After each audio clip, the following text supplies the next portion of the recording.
Good evening to all spectators. A very most welcome in this podcast of St. Xavier School. Education is backbone of a society. Education tells us what is wrong, what is good to do. बिना education के हम किसी society को मृत समान मान सकते हैं। किसी भी इंसान के डेवलपमेंट से लेकर के पूरी कंट्री तक का डेवलपमेंट, चाहे वो सामाजिक हो, राजनीतिक हो, वैज्ञानिक हो या किसी भी तरह का विकास हो, वो पूरी तरह से शिक्षा पर ही रिलाई करता है, शिक्षा पर ही निर्भर करता है। ऐसे में शिक्षा देने वाले काफ़ी महत्वपूर्ण हो जाते हैं। शिक्षा देने वालों को हम शिक्षक, प्रोफेसर और कई शब्दों से संदर्भित करते हैं, लेकिन एक शब्द से हम शिक्षा की पूरी कहानी नहीं जान सकते। इस वजह से हमने इस पॉडकास्ट में इनवाइट किया है टीचर्स को, ताकि हम जान सकें उनके ह्यूमर्स, उनका नॉलेज, बच्चों के साथ उनकी बॉन्डिंग्स और ऐसे कन्वर्सेशन को मेमोरी में बदल सके जो कि किसी किताबों में नहीं मिलती है। So please welcome the important dignitaries of St. Xavier School, respected Satya sir and respected Faraz sir. Good evening, sir. Good evening, sir. How are you feeling, Satya sir? Sir, actually, I'm feeling honored and a little bit nervous. Why are you nervous, sir? Sir actually मेरी life का ये first podcast है sir, तो थोड़ा सा nervous तो feel होगा ही ना। That's why I am feeling nervous. Yes, sir. Faraz sir, how are you feeling? Being honoured. और अभी तक हम लोग सवाल पूछते आए हैं, आज पहली बार हमसे कुछ सवाल पूछेगा, थोड़ा एक्साइटमेंट भी है और जैसा सर ने कहा नर्वसनेस। लेकिन खड़े करके एक क्वेश्चन नहीं पूछूंगा। My first question to both of you, teaching profession ही क्यों चुना Satya sir? To be honest, teaching मुझे करना नहीं था, मतलब मुझे टीचर बनना ही नहीं था। स्टार्टिंग में जब मैंने टीचिंग स्टार्ट की थी सर, तो उसका मेन रीज़न था सोर्स ऑफ इनकम। लेकिन सर फिर जैसे जैसे मैं मतलब बच्चों को पढ़ाते गया, धीरे धीरे मतलब बच्चों के कांटेक्ट में आया, उनसे जुड़ता गया, उनको समझने की कोशिश किया, फिर धीरे धीरे मतलब मैं उनसे इतना कनेक्ट हो गया कि फिर मुझे इस काम में बहुत मतलब मज़ा आने लगा। और धीरे धीरे मतलब इतना ज़्यादा मुझे अच्छा लगने लगा कि फिर मैंने अपना उसके मतलब उसके बाद की मैंने अपनी जो भी एजुकेशन सर मैंने ली है, वो टीचिंग की फील्ड में ली है सर। और फाइनली फिर मैंने डिसाइड किया है कि मुझे अपना फ्यूचर एज अ टीचर ही देखना है। यस। देखिए, मेरे साथ थोड़ा सा डिफरेंट है कि टीचिंग जॉब मैंने प्रायोरिटी में नहीं चुना था। लाइफ में बहुत सारे स्ट्रगल, मैंने अर्ली लाइफ में बहुत सारे स्ट्रगल देखा है, अपने पेरेंट को स्ट्रगल करते देखा था। तो पढ़ाई के तुरंत बाद मैं निकल गया जॉब के लिए, दिल्ली में काम किया और प्रोफेशन चेंज था। उसके बाद फिर से 3-4 साल बाद फिर प्रोफेशन चेंज किया, लेकिन जॉब सेटिस्फैक्शन नहीं थी। फिर कुछ हालात ऐसे बने कि मुझे अपने घर पे आना था, लेकिन हमारे यहाँ पे उस तरीके का जॉब अपॉर्चुनिटी है नहीं। तो आप कह सकते हैं कि बाय डिफॉल्ट बन गए, लेकिन बनने के बाद जो सेटिस्फैक्शन मुझे यहाँ मिली है और कहीं नहीं मिली। तो ये अब जो है प्रोफेशन में अब एक तरीके से एक पैशन की तरह मैं काम कर रहा हूँ। जी sir, it is very good thing कि आप कोई चीज़ स्टार्ट करते हैं और फिर अपने फ्यूचर को लेके डरे होते हैं, लेकिन फिर वो एक पॉजिटिव मैनर में बदल जाता है। It's actually a good thing. My next question to you Faraz sir, how would you like to explain your role in the society where the concept कुछ नहीं कर पाया तो टीचर बन गया is very common? Concept concept है तो society concept है, वैसे जो मैंने अभी आपको बताया वही, वो कुछ नहीं कर पाया तो टीचर बन गया, लेकिन ऐसा है भी नहीं। कहते हैं कि बाय डिफॉल्ट लोग टीचर बन जाते हैं, लेकिन जैसा कि मेरे केस में ये था कि टीचर बन तो गया, लेकिन वो जो सेटिस्फैक्शन जो आ रही है और जो पैशन आ गया है, अब मैं उसको जो है मैं कन्वर्ट कर सकता हूँ, आउटपुट दे रहा हूँ बच्चों में। जो अपने अंदर जो कमी मेरे टाइम में जो मेरे साथ हुआ है, और मुझे लगता है कि वो चीज़ अगर मुझे मिली होती तो आज में वो कंडीशन नहीं होती। तो बच्चों को मैं वो देने की कोशिश करता हूँ, जिसका अभाव मुझे हुआ, मैं उसी सेंस में चीज़ को सोचता हूँ और सोचता हूँ कि वो चीज़ अभी जो मैं पढ़ा रहा हूँ बच्चों को वो चीज़ ना मिले। बस यही कहना चाहूँगा। और बाय डिफ़ॉल्ट तो देखिए सोसाइटी है, वो उनका नज़रिया कोई बदल सकता नहीं है, हमें पॉजिटिवली देके उसको चलना है, क्योंकि हम क्या कर रहे हैं वो मायने रखता है। हम अपने काम से ही उनका कॉन्सेप्ट चेंज कर सकते हैं कि क्या कर रहे हैं। इट इज़ वेरी इंपॉर्टेंट, काम से ही जवाब दिया जा सकता है। What do you think Satya sir, कुछ नहीं कर पाया तो टीचर बन गया? सर जी, कितनी बड़ी आयरनी है, आप समझिए जरा इस बात को, कि जो लोग ऐसा सोचते हैं कि कुछ नहीं कर पाया तो टीचर बन गया, वो अपने खुद के बच्चे भी टीचर्स के पास ही भेजते हैं पढ़ने के लिए। आप समझ रहे हैं इस बात को?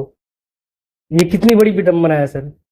एक तरफ वो ये भी कह रहे हैं कि कुछ नहीं किया तो टीचर बन गया, और दूसरी तरफ अपने बच्चे को पढ़ने के लिए भी हमारे पास ही भेज रहे हैं सर। तो सर ऐसी सोसाइटी को बदलने के लिए ही सर हम टीचिंग प्रोफेशन में आए हैं।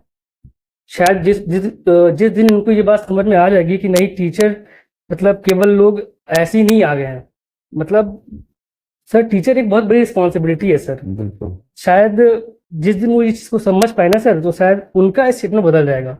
तो सर इसमें हमें हमें चिंतित होने की जरूरत है ही नहीं सर, जरूरत है उन्हें अपने सोच बदलने की। तो आपको क्या लगता है सर, एज अ टीचर क्या रिफ्लेक्ट करना चाहिए आपको कि वो भी, एक पेरेंट भी अपने बच्चों को कहे कि हाँ टीचर बनो? सर मुझे ऐसा लगता है कि मतलब मैं जब भी मतलब बच्चों को पढ़ाता हूँ क्लास में सर, तो मतलब मेरा मेन फोकस यही रहता है कि ठीक है आप पढ़ रहे हो, अच्छी बात है सर, लेकिन आप पढ़ने से ज़्यादा आप अपने कैरेक्टर पे फोकस करो। क्योंकि सपोज करिए कि हर एक बच्चा है, वो पढ़ने में तो बहुत अच्छा है, लेकिन अगर वो अपने से सपोज करिए वो घर पे उठता है, ना तो वो पेरेंट्स की रिस्पेक्ट कर रहा है, घर पे कोई आता है ना तो हाय हेलो, ना तो कोई मतलब प्रणाम, ना पैर छूना, कुछ नहीं। और दूसरी तरफ अगर एक बच्चा नॉर्मल सा है, एवरेज बच्चा है, लेकिन वो कहीं भी जाता है या फिर उसके घर में कोई भी आता है तो वो बाकायदे उसके पैर छू रहा है, प्रणाम कर रहा है, सब कुछ कर रहा है सर, तो वहाँ पे सर उसकी पढ़ाई नोटिस नहीं की जाएगी। आई थिंक वहाँ पे उसका कैरेक्टर, जो बिहेवियर सर, वो नोटिस किया जाएगा। तो मेरे हिसाब से सर जब भी आप मतलब किसी भी बच्चे को पढ़ाना चाहिए तो पढ़ाई के साथ साथ उसके कैरेक्टर डेवलपमेंट ज़्यादा ध्यान देना चाहिए सर। तो शायद ये एक अच्छा रिफ्लेक्शन होगा पेरेंट्स के ऊपर, टीचर को लेकर के sir. My next question is to you कि what will you prefer, experiment orientation ज़्यादा सही है एक टीचर के लिए, या थ्योरेटिकल ओरिएंटेशन ज़्यादा सही है, जबकि जो मार्क्स का एक मेजर फ्रैक्शन है वो थ्योरी में दी जाती? तो हमें क्या करना चाहिए, एक्सपेरिमेंट की तरफ ओरिएंटेड होना चाहिए या थ्योरी की तरफ? सर आई थिंक दोनों सही है सर, मतलब थ्योरी ओरिएंटेशन भी सही है और आपका एक्सपेरिमेंट ओरिएंटेशन भी सही है सर। लेकिन आई थिंक जब भी आप मतलब बच्चों को पढ़ाएं या हम पढ़ाते हैं तो सर हमारा ज़्यादा फोकस सर एक्सपेरिमेंट ओरिएंटेशन पे होता है। ये अलग बात है सर कि मतलब हमारा एजुकेशन सिस्टम ऐसा है जिसमें थ्योरी ओरिएंटेशन को ज़्यादा मतलब दर्जा दिया गया है सर, लेकिन मेरे मतलब पॉइंट ऑफ व्यू से ज़्यादा फोकस टीचर का प्रैक्टिकल एक्सपेरिमेंट ओरिएंटेशन पर ही होना चाहिए। Yes sir, what do you think about this? Same जैसे सत्या सर बोल रहे हैं कि प्रैक्टिकल जो है वो एक ऐसा तरीका है जिसमें बच्चे सीखते हैं बहुत जल्दी। हम कोई भी चीज़ होती है, आप आसपास ही देखिए, अगर बच्चों को हम करके सिखाते हैं, बताते हैं, तो वो उसको अडाप्ट करते हैं बहुत जल्दी।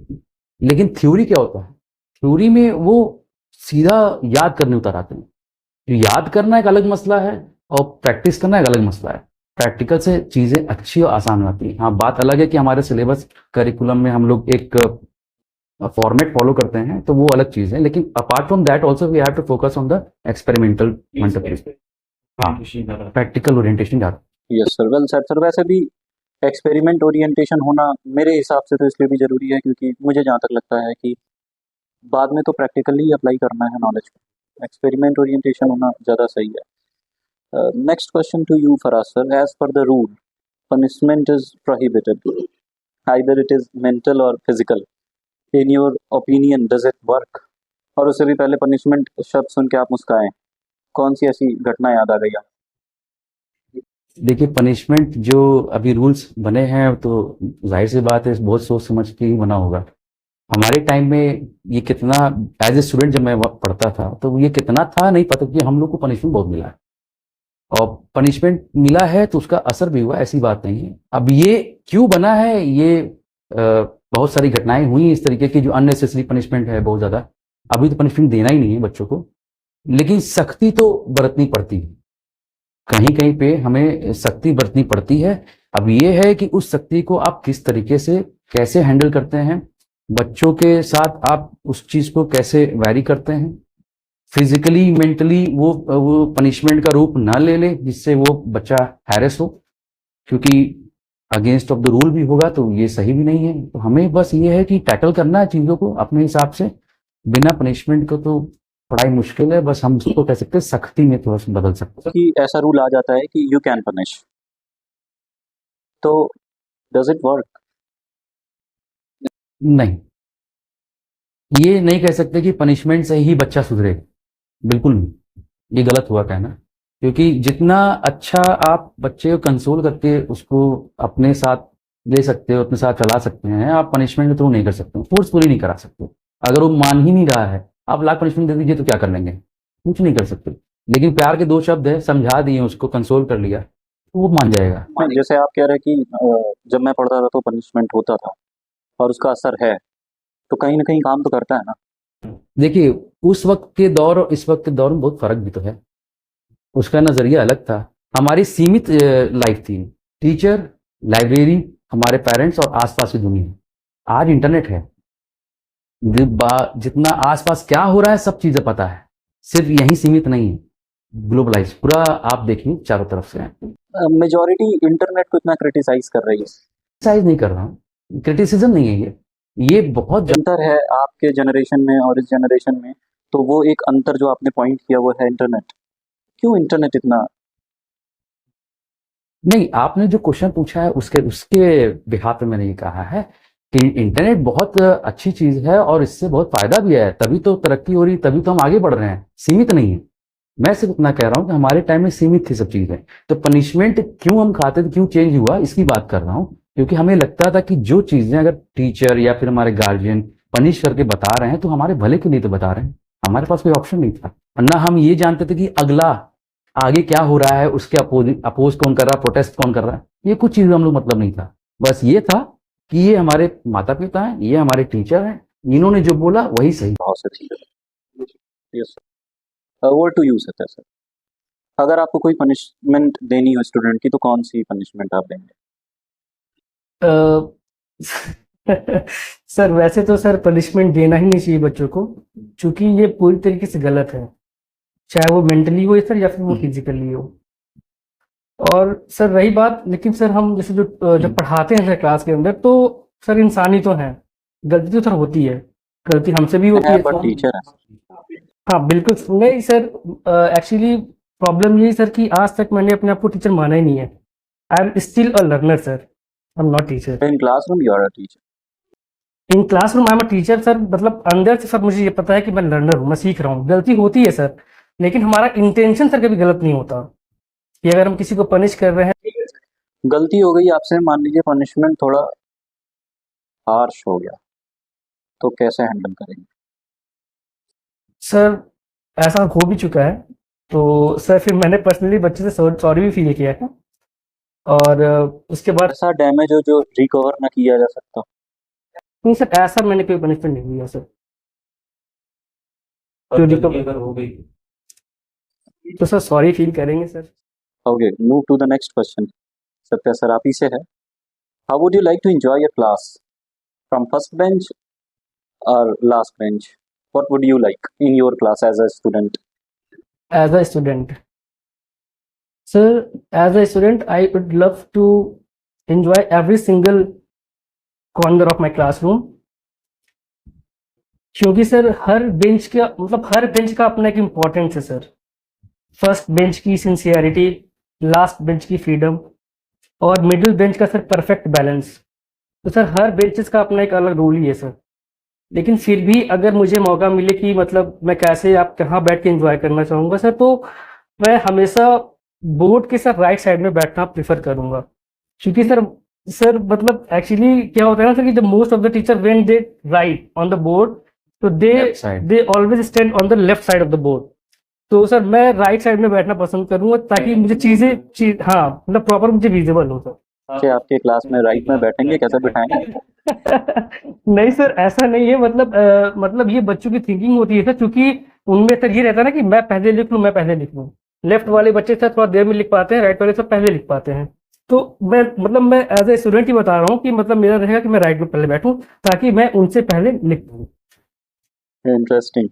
वैसे ये तो है, मैंने भी एज ए स्टूडेंट राइट में बैठने का ज़्यादा कोशिश किया था, पर क्लास 10th, लेकिन उधर गर्ल्स हमेशा बैठती थी तो मुझे लेफ्ट में ही बैठना पड़ता था, शायद इसी वजह से कमजोर रह गया हूँ थोड़ा सा। Okay, move to the next question. And my next question is for both of you, Faraz sir and Satya sir. Satya sir, what is the role of St. Xavier School in your teaching career? Interesting question, sir. Actually, sir, when I joined this institute, I was fresher. So this institute plays very important role in my life, sir. आप ये कह सकते हैं कि sir teaching field में almost मैंने जितनी भी चीज़ें सीखी हैं वो सब सर मैंने यही सीखी हैं। मतलब मुझे आज अच्छे से याद है कि जब मैं यहाँ पे डेमो के लिए आया था सर, तो मेरी यहाँ पे कंटिन्यू 3 दिन डेमो लगी थी और और सर उस 3 दिन के दौरान सर मतलब मुझे अच्छे से याद है, मुझे शायद क्लास 8 पे साइंस मिला था पढ़ाने के लिए। सर 40 मिनट की क्लास में सर मतलब 1 सेकंड के लिए भी सर मेरा पैर रुका नहीं था, सब लगातार कांप रहा था। लेकिन सर आज वहीं पे सर बैठा हूँ कि मैं आपके सामने पॉडकास्ट दे रहा हूँ सर। मतलब ये जो कॉन्फिडेंस आया है सर वो मुझे इसी स्कूल से मिला है सर। तो इस स्कूल का सर मतलब बहुत बड़ा रोल है सर। मतलब मैं लाइफ में कहीं भी मतलब हो सकता है फ्यूचर में मैं यहाँ पे रहूँ ना रहूँ सर, वो बात ही बात है, लेकिन अल्टीमेटली मैं जो भी कुछ अभी सीख रहा हूँ, जो सीखूंगा सर, उसका अल्टीमेटली क्रेडिट सर इस इंस्टीट्यूट को ही जाएगा। Yes sir, it's a great message actually. पहली बार अगर आप कुछ कर रहे हैं और घबरा रहे हैं और अगर उसमें निरंतरता है बिल्कुल सर, तो फिर परफेक्शन आ सकता है। बिल्कुल interesting sir. Over to you Faraz sir. Saint Xavier school framed my career से। स्टेबिलिटी जो है करियर में मेरे, ये इसी इंस्टीट्यूशन की देन है और बहुत सारी चीज़ें जो मैंने यहाँ सीखी है और इम्प्लीमेंट किया है मेरे लाइफ में, बहुत ज़्यादा इसका रोल रहा है। और जैसा कि कहा स्टेबिलिटी जो है और फोकस जो है एक तरीके से मेरा यहीं बना। मैंने आपको पहले ही बताया था कि 2-4 जगह प्रोफेशन चेंज करके आया, जॉब सेटिस्फैक्शन नहीं था, तो यहाँ जॉब सेटिस्फैक्शन था और मैं अपने पैशन को समझ पाया, जो एक तरीके से कि वो होता ना निराधार आदमी घूम रहा है कि नहीं पता चल रहा कहाँ जाना है, गोल नहीं है। तो जब मैं यहाँ काम करना शुरू किया तो मुझे समझ में आया कि हाँ गोल मेरा क्या है, वो एक जो टारगेट है वो मिल गया और उसी पे मैं चल रहा हूँ। उस पर ये जो है थैंकफुल हूँ मैं यहाँ के इंस्टीट्यूशन के लिए और यहाँ मैनेजमेंट के लिए। Yes sir. My next question is to both for you, is for both of you. अगर आप दोनों टीचर ना होते तो क्या लगता है आपको कौन सा प्रोफेशन आप लोग के लिए बेस्ट होता है, या किस प्रोफेशन में होते इस समय आप? फराज सर। बहुत डिफिकल्ट क्वेश्चन है मेरे लिए, क्योंकि सच बताऊं तो प्रोफेशन कोई डिसाइडेड ही नहीं था, लेकिन अभी जो हिसाब से मेरा वो जी है चल रहा है पढ़ाने का या बच्चों को समझाने का, तो मैं कह सकता हूँ कि एज ए काउंसलर मैं या एडवाइजर में काम कर सकता था। वो किस फील्ड में तो डिपेंड करता है उस सिचुएशन पे कि मैं कहाँ रहता हूँ। जी सत्य सर। सर अगर मैं टीचिंग प्रोफेशन में नहीं आता तो सर मैं शायद 1D एग्ज़ाम की प्रिपरेशन करता, फिर इसके अकॉर्डिंग सर जहाँ भी मेरा सिलेक्शन होता तो फिर मैं वही जॉब करता, लेकिन मेरा कोई गोल सेट नहीं था कि मुझे यही करना है। जैसे टीचर तो स्टूडेंट को हमेशा कहता है कि गोल सेट करके चलो। एग्जैक्टली सर, इसीलिए मतलब कहते सर वही तो प्रॉब्लम है सर। मतलब एग्जैक्टली वही तो हम बच्चों को बताना चाहते हैं कि जो गलती हमने की है वो जी गलती तुम बिल्कुल मत सर। करो। मतलब हमने अपना गोल सेट नहीं किया था, एटलीस्ट तुम कर सकते हो तो ना। पछता रहे। नहीं सर, मैं पछता नहीं रहा हूँ फाइनली। मतलब जब मैं सर एक्चुअली 2017 to 19 मैं प्रिपरेशन ही सर कर रहा था उस टाइम पे, और साथ में सर मैं बच्चों को ट्यूशन ही पढ़ाता था। तो जब मैं 19 में वापस आया, 19 फरवरी में मतलब जब मैं वापस आया, तो उसके बाद सर फिर मैंने जब बीएड का फॉर्म डाला, उसके बाद सर जब मैंने एग्ज़ाम दिया तो फिर मतलब ठीक ठाक मेरा रैंक आ गया था। तो जब मैं सर बीएड करना स्टार्ट किया तो उस टाइम पे मुझे लगा कि नहीं, अब मैं सही जगह पे जा रहा हूँ। तो जैसे ही सर फिर मैंने बीएड करना स्टार्ट किया तो फिर धीरे धीरे सर मतलब मेरा जो इंटरेस्ट है वो टीचिंग में आने लगा, और मैं पहले से पढ़ा भी रहा था ट्यूशन वगैरह बच्चों को, तो वो मैं बच्चों से और कनेक्ट भी होता गया। तो मतलब एक तरफ मैं बच्चों से कनेक्ट भी हो रहा हूँ, दूसरी तरफ सर मैं एजुकेशन भी वही ले रहा हूँ जो एक टीचर की ज़रूरी है।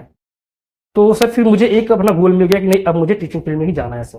Goal is important. Super power मानते हैं सत्य सर? बिल्कुल सर, मानता हूँ। बिल्कुल है सर। अगर आपको अपने स्टूडेंट्स को कोई एक सुपर पावर देनी हो तो मैं क्या दूंगा? जी। सर अगर सुपर पावर की बात करूं तो सर मैं स्पेशली सर ये सुपर पावर उन बच्चों के लिए बात कर रहा हूं जो बच्चे सर अपने पेरेंट्स से सर खुल के बोल नहीं पाते कि पापा मुझे क्या करना है। तो सर वो सुपर पावर का नाम है स्ट्रेंथ। मैं मतलब ऐसे बच्चों को सर स्ट्रेंथ देना चाहता हूं ताकि वो बच्चे मतलब खुल करके अपने पेरेंट्स से बोल सकें कि पापा मुझे ये बनना है, मुझे ये करना है। क्योंकि सर ऐसे बहुत सारे बच्चे हैं जो कि अपने फैमिली प्रेशर की वजह से सर अपने इंटरेस्ट को सर फॉलो नहीं कर पाते। वो जो बनना चाहते हैं वो एक्चुअली नहीं बन पाते और एट लास्ट मतलब वो बात उनके मन में रह जाती है और पेरेंट्स को ऐसा लगता है इस बच्चे ने कुछ नहीं किया, तो वो अंदर ही अंदर सर गिल्ट महसूस करता है। तो मैं अगर देना चाहूंगा सर तो वो स्ट्रेंथ है कि एटलीस्ट उनके अंदर इतनी क्षमता हो कि अपने पेरेंट्स से वो खुल के ये बात कह सके कि पापा मुझे मेरा मन नहीं लगता ये पढ़ने में, मैं इस फील्ड में जाना चाहता हूँ। ताकि एटलीस्ट कल को अगर वो फेलियर भी होता है, कल को अगर वो फेल भी होता है तो एटलीस्ट वो अपने पेरेंट्स को इस चीज के लिए ब्लेम ना कर सके सर। और कल को पेरेंट्स भी ये बात कह सके कि तुमने तो अपने मन से ही तो चुना था। और अगर उस टाइम पे भी अगर वो फेल होगा सर तो शायद मतलब बच्चे को इस बात का बुरा भी नहीं लगेगा क्योंकि वो जो चुना गया है कन्वर्सेशन गैप एग्जैक्टली सर। आपका सुपर पावर होगा कि कन्वर्सेशन गैप ना रहता है। बिल्कुल सर, एक मतलब बच्चों को स्ट्रेंथ मिलनी चाहिए। मैं स्ट्रेंथ दूंगा उनको, जो वो डरते हैं सर वो डरे ना। सुपर पावर है सर, ये काफी बच्चों पर काम करेगा मुझे ऐसा लगता है। आप कौन सा सुपर पावर देना चाहेंगे फराज? सर मैं सर की बात कंटिन्यू करना चाहता हूँ कि बहुत अच्छी बात उन्होंने कही है कि देखिए एक आज के दौर में एक बड़ा प्रॉब्लमेटिक इशू क्या है, एज ए गार्जियन या एज ए टीचर हम बच्चों को जो भी चीज़ समझाते हैं ना बड़ा अगेंस्ट में ले लेते हैं चीज़ों को। उनको लगता है कि बड़ा बंदिश हो रहा है उनके ऊपर, हम जबरदस्ती करते हैं। ये इनके बात से एकदम उल्टा था, बच्चा बोल नहीं रहा है, यहाँ पे क्या हो रहा है कि बच्चा उस चीज़ को अगेंस्ट में ले लेता है। तो अगर सुपर पावर देने की बात अगर आती है तो मैं सिर्फ यही कहना चाहूँगा कि उनको इतना समझने की ताकत दे दिया जाए कि जो हम उनका भला चाह रहे हैं as a teacher as a parents guardian, तो वो इस चीज़ को समझ सके कि मेरा इसके पीछे वजह क्या है पता नहीं। अगर वो चीज़ समझ जाते हैं तो ये जो भावना है जो नेगेटिव है ये नहीं आएगी और फिर जो इंसिडेंट जो आजकल हो रहे हैं वहाँ पे वो नहीं हो। आप दोनों ने ही एक मेंटल लेवल का सुपर पावर देना प्रेफर किया है, पर अगर मान लीजिए आपको कोई फिजिकल सुपर पावर देना है फराज सर, तो ये तो बच्चों को पॉइंट ऑफ से पूछेंगे, वो तो ज़्यादा आपको बताएंगे टीचर। फिजिकल सुपर पावर उड़ना वो तो हाथ नहीं आएंगे सर तक, सुपरमैन बना देंगे। वो हाथ ही नहीं आएंगे सर, पूरा आपको हम लोग बैठा ही नहीं पाएंगे कहीं पे उनको। कितनी कमजोर बॉन्डिंग है। बॉन्डिंग कमजोर नहीं है सर, आजकल का माहौल इसी पे चल रहा है। तो कोई फिजिकल सुपर पावर आप नहीं सर, मेंटल पावर पे ज्यादा जोर देंगे सर, क्योंकि आज की यही जरूरी है। और फिजिकल स्ट्रेंथ तो बच्चे वैसे भी खोते ही जा रहे हैं एक तरीके से देखिए, क्योंकि वो ज्यादातर आजकल जो है घर में रहना ही पसंद करते हैं, फिजिकल एक्टिविटी ना के बराबर है। तो होते हैं ना स्कूल में, कराते तो हैं। हाँ कराते हैं, बिल्कुल कराते हैं, लेकिन apart from that also, apart from that अगर आप भी पढ़े हम भी पढ़े हैं तो हमारे टाइम में फ्री टाइम क्या करते थे, हम क्रिकेट खेलने निकल जाते थे या बाहर खेल रहे होते हैं, हमेशा बाहर ही खेल रहे होते फिजिकली। एक बच्चा है जिसके ऊपर इतने सब्जेक्ट्स के बर्डन है, होमवर्क कंप्लीट करना है, तो स्कूल एक्टिविटी के अलावा वो कौन सी एक्टिविटी करे? उसका तो पूरा काम चला जा रहा है होमवर्क कंप्लीट करने में, पूरा समय उसी में चला जा रहा है, तो कैसे वो एक्टिविटी करेगा? कहीं ना कहीं हम लोग रिस्पॉन्सिबल नहीं है। Apart from that activity I am talking about, ये जब भी आप फ्री टाइम की बात कर रहे हैं तो वो जो मेंटली इन्वॉल्व होते हैं मोबाइल गेमिंग्स में या फिर आप कहेंगे सोशल मीडिया में, मैं उसकी बात कर रहा हूँ। हम लोग के टाइम पे हम लोग फिजिकल एक्टिविटी में ज़्यादा इन्वॉल्व हुआ करते थे, आज बच्चे वो चीज़ में नहीं इन्वॉल्व। तो एक वजह मेरे पॉइंट ऑफ व्यू से ये भी है कि बच्चे जो है इतने वीक और इतने क्या कहते हैं बहुत वो हो गए हैं कि हाँ डेलिकेट हो गए हैं कि जरा सा कुछ होता नहीं कि वो जो है तुरंत या तो बीमार पड़ जाते हैं या तो मेंटली सिक हो जाते हैं, चीज़ों को बर्डन तौर पर लेना शुरू कर देते हैं। तो ये भी एक वजह है एज मेरा पॉइंट ऑफ व्यू का नजरिया it is very interesting Satya sir कि mobile phone and social media रोक रहा है किसी बच्चे को फिजिकली एक्टिव होने से। ये स्टेटमेंट कितना सही है, और अगर सही है तो इसका कोई सोल्यूशन है? एज अ टीचर आप कोई सोल्यूशन सजेस्ट करें इसके लिए? सर अगर बच्चों की बात करें सर तो जैसा हम देख पा रहे हैं कि सर मतलब जब हम इस एज में थे, मतलब अगर हम बात करें जैसे 7th 8th में जब हम थे सर, तो जहाँ तक मुझे पता है कि सर मेरा most of the time school के बाद सर वो ऑन ग्राउंड मतलब ग्राउंड पे ही सर बीतता था, क्योंकि सर उस समय सर मोबाइल का इतना ट्रेंड था नहीं। लेकिन सर जैसा मैं आजकल देख पा रहा हूँ कि मतलब आज के ज़माने में बच्चे मतलब यहाँ से घर नहीं गए कि तुरंत उनको फ़ोन चाहिए, फ़ोन में गेम है, मतलब पबजी, फ्री फायर वगैरह सर बहुत सारे गेम्स हैं। वो खेलना शुरू कर देते हैं, जिसका उनके सर मतलब बॉडी पे सर बहुत नेगेटिव इफ़ेक्ट आ रहा है। तो ये स्टेटमेंट कहीं ना कहीं सही है, बिल्कुल तो इसका सही है। सॉल्यूशन क्या है? सॉल्यूशन ये है सर कि ठीक है मतलब आप फ़ोन मतलब पेरेंट्स को सर इस बात का बहुत ध्यान रखना होगा सर जी बिल्कुल। कि बच्चों को सर फ़ोन से दूर रखें। आप नहीं दूर रख पा रहे हैं, एटलीस्ट उसका टाइम फिक्स करिए। Limited usage. और जैसे अगर आप फ़ोन का टाइम फिक्स कर रहे हैं कि तुम्हें 1 घंटे फ़ोन चलाना है, तो सर वैसे ही आप उसको फिज़िकल मतलब ग्राउंड पे जाने के लिए भी उसका फिक्स करिए कि अब तुम्हें 1 घंटे ग्राउंड में खेलना ही खेलना है। सर फोर्सफुली किसी काम को कराना, जैसे बच्चे को मैं कह रहा हूँ कि नहीं तुम जाओ 1 घंटे ग्राउंड पे, तुम्हें जाना ही जाना है, छोटा बच्चा है, तो आपको नहीं लगता इसका नेगेटिव इम्पैक्ट जाएगा? मैं उसे ज़बरदस्ती भेजूंगा ग्राउंड पे, उसका अंदर से मन नहीं है। क्या एज अ टीचर हमारा रोल नहीं होना चाहिए क्लास में कि वो जब इस अपने घर जाए तो वो सोचे कि नहीं हाँ सर ऐसा बोले हैं तो मुझे 1 घंटे करना चाहिए ये चीज़? पेरेंट्स का इन्वॉल्वमेंट तो है ठीक है, लेकिन पेरेंट्स का इन्वॉल्वमेंट इतना क्यों? नहीं सर, मैं सिर्फ पेरेंट्स को नहीं कह रहा हूँ सर, मतलब एज ए एजुकेटर सर, मतलब क्लास में भी ये चीज़ हम मतलब बच्चों से अक्सर कहते हैं कि मतलब जितना टाइम अपने फ़ोन पे देते हो तो ठीक है, आप मगर मतलब जैसे कि क्योंकि सर बच्चे इतने एडिक्टेड हो गए हैं कि शायद एडिक्टेड भी हो गए हैं सर, और साथ दूसरा रीज़न सर ये भी है कि पेरेंट्स उसको नहीं कंट्रोल कर पाते। ठीक है, कोई दिक्कत नहीं, लेकिन आपको अपना थोड़ा टाइम ग्राउंड पे भी देना चाहिए सर। ये बात हम बच्चों से अक्सर बताते हैं, कहते भी है करने के लिए sir. Addiction is very common word for us, specially phone को लेकर के ये वर्ड काफ़ी पेरेंट्स और गार्जियन यूज़ करते हैं, टीचर भी यूज़ करते हैं कि एडिक्टेड हो गए हैं। तो कैसे दूर कर सकते हैं हम इस एडिक्शन को? हम बुक्स या एजुकेशन पर एडिक्शन क्यों नहीं ला सकते? उनका फ़ोन पे ही क्यों एडिक्शन हो रहा है? हम कौन सा ऐसा कमी कर रहे हैं कि जिससे इंटरेस्ट लूज़ करते जा रहा है? अब देखिए, सोर्स ऑफ एंटरटेनमेंट, पहली चीज तो ये है कि जो आज का दौर चल रहा है कि ज्यादातर सोशल मीडिया में जो सोर्स ऑफ एंटरटेनमेंट है आपका, ये 20 सेकंड 30 सेकंड्स की वीडियो देखते हैं, स्किप कर जाते हैं, टॉपिक चेंज होता रहता है, उनसे रिलेटेड वही चीज देख रहे होते हैं। और बुक्स क्या है, ऑर्थोडॉक्स वो चला आ रहा है, एक पढ़ना है उनको, उसमें इंटरेस्ट चाहिए होता है, और इंटरेस्ट बनाने का काम हमारा है, हम इंटरेस्ट उसको पैदा करेंगे तब जा करके उसमें आएगा। और ये जो कोशिश है सिर्फ एक तरफा नहीं हो पाएगी, ये हमारे साथ साथ गार्जियन को भी लगना पड़ेगा, उनको बताना पड़ेगा चीज़ों को कि ये कितना नुकसानदायक है और कितना फायदेमंद है, फ़ोन का यूसेज कितना फायदेमंद कितना नुकसानदायक, बताना पड़ेगा। क्या लगता है आपको कब तक हो जाएंगे सब एडिक्शन फ्री? एडिक्शन फ्री नहीं हो पाएगा सर, कम हो सकता है, फ्री नहीं हो पाएगा सर, क्योंकि देखिए सर, बच्चे कर रहे थे, माँ बाप भी कर रहे हैं सर। जब हम खुद यूज कर रहे हैं तो बच्चों को कैसे रोक सकते हैं? आप यूज़ करते हैं? बिल्कुल करता हूँ, लेकिन मेरा एक टाइम लिमिट है सर, एडिक्टेड नहीं हूँ सर।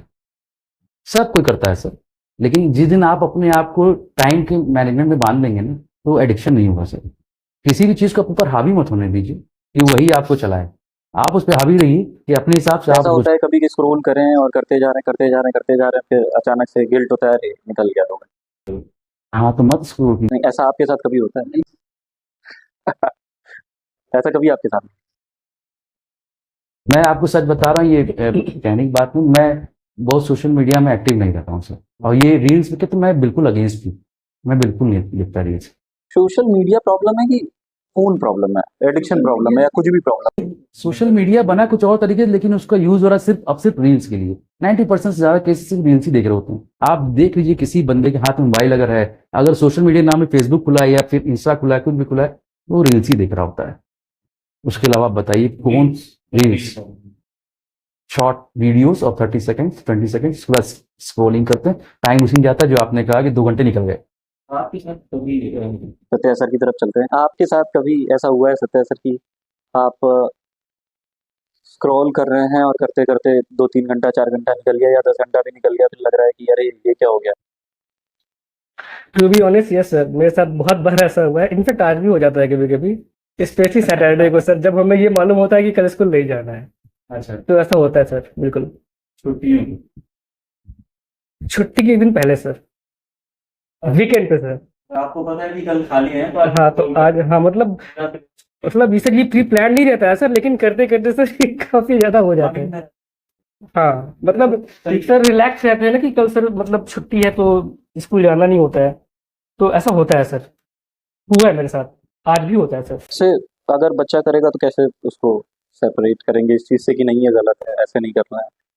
सर एक्चुअली कि सपोज करिए होमवर्क दिया है आपने उसको और उसने बोला सर कल संडे था, तो मैं स्क्रॉल कर रहा था और मुझे पता चला कि कल संडे है, तो मैं स्क्रॉल करता रहेगा। सर ने बोला बोला भी है तो छुट्टी सर उस टाइम पे तो सर बस यही करूंगा, स्माइल करूंगा, छोड़ दूंगा बच्चे को, भैया जाओ कोई बात नहीं, क्योंकि तो हमसे भी हो जाती है कभी कभी। Interesting, you are very practical teacher actually Satya sir. जहाँ लोग ऑर्थोडॉक्स हैं, प्रेजुडाइज्ड हैं, किसी सोच पर टीचिंग कर रहे हैं, वहाँ आप इतने प्रैक्टिकल होकर के टीचिंग कर रहे हैं, जो कि काफ़ी अप्रिशिएबल है। अगर इसका पॉजिटिव मैनर्स में इस्तेमाल किया जाए तो मुझे ऐसा लगता है कि काफ़ी कुछ सीखने को मिलेगा बच्चों को इससे, क्योंकि जो लैक है वो इसी चीज़ का है कि सोशल मीडिया और टीचर के बीच में जो जो गैप बन रहा है वो इस समय इतना ज़्यादा गैप हो जा रहा है कि लिंक नहीं कर पा रहा है, तो इंटरेस्ट उसका सोशल मीडिया की तरफ ज़्यादा जा रहा है। ज़्यादा बिल्कुल सर, एक्चुअली सर इसमें इस बात पे मैं सर पूरा एग्री भी करता हूँ। बच्चे सर अगर फोन के पीछे ज्यादा भाग रहे हैं तो इसमें ऐसा नहीं कि सिर्फ मतलब गलती पेरेंट्स की है सर, मतलब टू बी ऑनेस्ट मुझे ये लगता है कि शायद हम जो पढ़ा रहे हैं उनको वो उतना इंटरेस्टिंग नहीं बना पा रहे हैं कि बच्चा उसको छोड़ करके वो फोन की तरफ जाए। यस सर, नहीं मैं मानता हूँ सर इस चीज़ को। तो मतलब मुझे ऐसा लगता है कि सर हम अगर कुछ भी पढ़ा रहे हूँ सर, अगर बच्चा अगर उसमें इंटरेस्ट नहीं ले रहा है सर, तो हम इस चीज के लिए सर बच्चे को ब्लेम नहीं कर सकते। उसमें सर कहीं ना कहीं गलती हमारी खुद की होगी कि हम उस टॉपिक को इतना इंटरेस्टिंग नहीं बना पा रहे हैं कि बच्चा उसमें इंटरेस्ट ले। बिल्कुल सर। दूसरी प्रॉब्लम सर ये है कि सर पेरेंट्स की, कि आप अपने बच्चे को इतना ज्यादा ओवर पैम्पर कर रखे हैं कि सपोज करिए अगर बच्चा आपका फोन मांग रहा है, आप उसको फोन नहीं दे रहे हैं, वो खाना नहीं खा रहा है, आप खाना ना खाने की वजह से आपको फोन दे रहे हैं, इसका मतलब कि आप अपने बच्चे को ऑलरेडी इतना ओवर पैम्पर कर चुके हैं कि अब आपको न चाहते हुए भी उसकी बात माननी पड़ेगी सर। तो सर कहीं ना कहीं सर जिम्मेदार दोनों हैं सर। सर मैं इस मामले में सर मैं बच्चों को सर मतलब नहीं मानता कि बच्ची की गलती है सर, इसमें गलती सर टीचर्स की भी है और पेरेंट्स की भी है सर, क्योंकि सर वो तो बच्चा ही है ना सर, कितना एज लिमिट लगाना होता अगर आप इंटरनेट यूज करने के लिए, इंटरनेट प्रॉब्लम होती जा रही है बहुत बड़ी स्टूडेंट्स के लिए, तो क्या एज रिस्ट्रिक्शन आप लगाते? सर आई डोंट थिंक कि मैं मतलब इसका जवाब सही से दे पाऊंगा, लेकिन सर अगर फिर भी आप क्या ओपिनियन में क्या क्या आई है थिंक 21। 21 के बाद? सर जैसे इंटरमीडिएट में कोई बच्चा है, 10th में कोई बच्चा है, तो इंटरनेट पे 21 साल का रेस्ट्रिक्शन थोड़ा ज़्यादा नहीं हो गया? मतलब 17 साल में वो 12th में चला जाएगा, उसे कुछ पढ़ना है, जानना है तो। एग्जैक्टली सर आप सही कह रहे हैं, लेकिन जैसे कि आपने पूछा मेरा ओपिनियन, तो सर सिर्फ मैंने वो बताया है, मतलब 21 will be perfect according to you. Yes, sir. Okay, sir. Now we will move towards the most interesting question. Question or session, rapid fire. आपको 3 सेकंड में जवाब देने होंगे सारे क्वेश्चन के, और आप बोथ जैसा शब्द यूज नहीं कर सकते, एक ऑप्शन चूज करना होगा। No need to elaborate. हाँ, आप सॉरी बोल सकते हैं अगर क्वेश्चन बहुत खतरनाक हो गया आपके लिए तो। शुरू आपसे करते हैं Faraz sir. What will you prefer, exclusive teacher और coordinator? Teacher, exclusive teacher. Favourite singer? Mohammad Rafi साहब। One name of any other teacher in your subject in the school after you? मैं सब्जेक्ट सत्य प्रकाश है। एक टन ट्विस्टर है, उसे ट्राई करें। People के पेड़ के नीचे पीतल के पतीले में पीला पीला पपीता। पीतल के पेड़ के नीचे हो गया सर। मोर। पीपल के पेड़ के नीचे पीतल के पतीले में पीला पीला पपीता। पीपल के पेड़ के नीचे पीतल के पतीले में पीला पीला पपीता। फिर भी सर कोशिश yes sir. Favourite movie? Sarfarosh. Satya sir. What will you prefer, mental ability or physical ability? Mental ability sir. Are you introvert or extrovert? Sir it depends on the person whom I am talking about. Sir introvert. What would you like to teach, maths or science? Maths sir. Try the same tongue twister. पीपल के पेड़ के नीचे पीतल के पतीले में पीला पीला पपीता। पीपल के पेड़ के नीचे पीतल के पतीले में पीला पीला पपीता। पीपल के पेड़ के नीचे पीतल के पतीले में पीला पीला पपीता। Yes sir, it is right. Favorite weather? Sir monsoon. तो आप लोगों से आंसर सुन के तो ऐसा लग रहा है कि कुछ ना कुछ सुनते ही रहे। आपकी प्रैक्टिकलिटी और आपकी आइडियोलॉजी का कॉम्बिनेशन इतना ब्यूटीफुल है कि मैं क्वेश्चन करूं या ना करूं ऐसा लग रहा है कि जैसे कुछ ना कुछ सुनता रहूं, आंसर मिलते रहें। लेकिन फिर भी समय की सीमाएं हैं हम लोगों के पास और हमें अपने सेशन को यहीं पे विराम देना होगा। Lastly, what would you like to convey your message for your student for their current class and upcoming classes? Satya sir. Sir student को सर मैं बेसिकली यही बताना चाहूँगा, जो बच्चे अभी पढ़ रहे हैं, मतलब चूंकि मैं क्लास 8 तक बच्चों को पढ़ा रहा हूँ अभी, तो जो बच्चे 9th में जाने वाले होंगे या फिर जाएंगे, सर मेरा उनसे सिर्फ यही चीज़ कहना है सर, दैट स्टे फोकस्ड। मतलब फोकस्ड रहिए आप, ठीक है। चूंकि आप बच्चे हो, आप खेलोगे भी, आप फ़ोन भी यूज़ करोगे, आप घूमोगे भी। ये हम टीचर्स या पेरेंट्स कितना भी आपको मना कर ले, आप मानने वाले हो नहीं। तो सर मतलब मेरे पॉइंट ऑफ व्यू से मतलब उनको ठीक है सब कुछ करना चाहिए, लेकिन सर अपने गोल को नहीं भूलना चाहिए। इसके लिए मतलब मैं उन्हें यही बोलूँगा कि that stay focused towards your goal, that's it sir. और सर सेम सत्य सर जो बोल रहे हैं वही चीज़ है। उसमें एक चीज़ और है कि चीज़ें उनकी जो एक्शन है रुक नहीं सकती। टाइम मैनेजमेंट करें, सब चीज़ें करें, खेलें भी, पढ़ाई भी करें, अपना इंजॉयमेंट करें। और सबसे बड़ी चीज़ है कि पढ़ाई का प्रेशर ना, उसको इंजॉय करें। अगर एजुकेशन को इंजॉय करेंगे ना सर तो बहुत इजी हो जाएगा। बस यही कहना था। Thank you. Thank you sir. Thank you, sir. Make this session so interesting. Thank you. Thank you sir. Thank you sir.